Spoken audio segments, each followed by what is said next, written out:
دوستوں، کیا آپ نے کبھی ایسا واقعہ سنا ہے جو آپ کے دل پر گہرا اثر چھوڑ جائے؟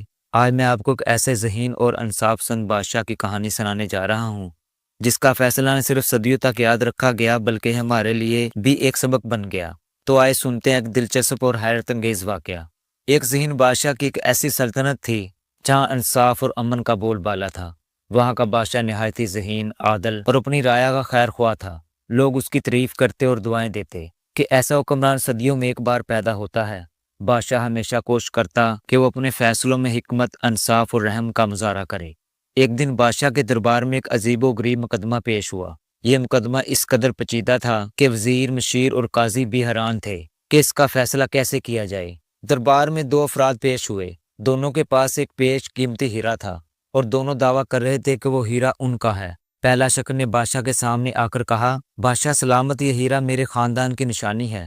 یہ صدیوں سے ہمارے خاندان میں موجود تھا اور میرے والد نے وفات سے پہلے یہ مجھے دیا تھا، لیکن یہ شخص جھوٹ بول کر اسے مجھ سے چھیننا چاہتا ہے۔ دوسرا شخص فوراً بول پڑا، بادشاہ سلامت، یہ شخص جھوٹا ہے، یہ ہیرا میرا ہے اور میں نے اسے بڑی ہی محنت سے حاصل کیا ہے۔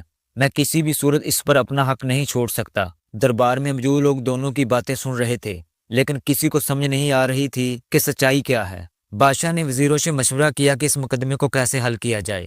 وزیروں نے کہا، بادشاہ سلامت، دونوں کی باتیں قابل غور ہیں، لیکن کسی کے پاس کوئی مضبوط ثبوت نہیں ہے۔ ہمیں لگتا ہے کہ یہ فیصلہ کرنا بہت مشکل ہوگا۔ بادشاہ نے سوچتے ہوئے کہا، یہ ایک انوکھا مقدمہ ہے، لیکن ہر مسئلے کا حل موجود ہوتا ہے۔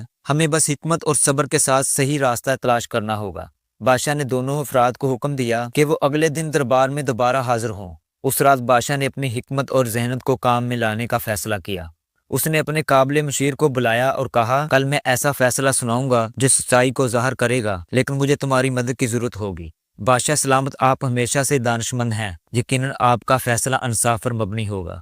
اگلے دن دربار میں لوگوں کا ہجوم تھا۔ سب یہ دیکھنے کے لیے بے چین تھے کہ بادشاہ اس پیچیدہ مسئلے کو کیسے حل کرے گا۔ دونوں افراد حاضر ہوئے اور اپنی جگہ پر کھڑے ہو گئے۔ بادشاہ نے ہیرے کو ہاتھ میں لیا اور کہا، یہ ہیرا واقعی بہت قیمتی ہے، اس کا فیصلہ کرنا آسان نہیں، لیکن میں نے ایک حل نکالا ہے۔ یہ کہتے ہوئے بادشاہ نے اپنے خادم کو حکم دیا کہ ایک تیز دار تلوار لے کر آئیں۔ جب تلوار لائی گئی تو بادشاہ نے اعلان کیا، ہم یہ ہیرا دو برابر حصوں میں کاٹ دیں گے، ایک حصہ پہلے شخص کو دے دیا جائے گا اور دوسرا دوسرے شخص کو دیا جائے گا، اس طرح انصاف ہو جائے گا۔ بادشاہ کے اس فیصلے پر دربار میں مکمل خاموشی چھا گئی۔ سب حیران تھے کہ بادشاہ نے یہ فیصلہ کیوں کیا۔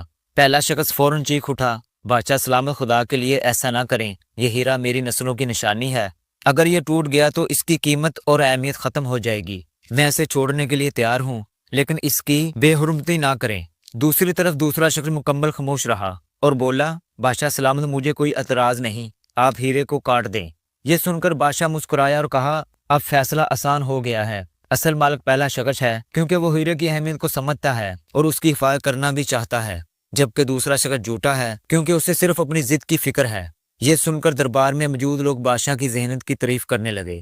دوسرا شخص اپنے جھوٹ پر شرمندہ ہو کر دربار سے نکل گیا اور پہلا شخص اپنے ہیرے کے ساتھ خوشی خوشی واپس چلا گیا۔ اس واقعے سے ہمیں سبق ملتا ہے کہ عقل اور دانش کے ساتھ ساتھ مشکل سے مشکل مسئلے کا حل بھی نکالا جا سکتا ہے۔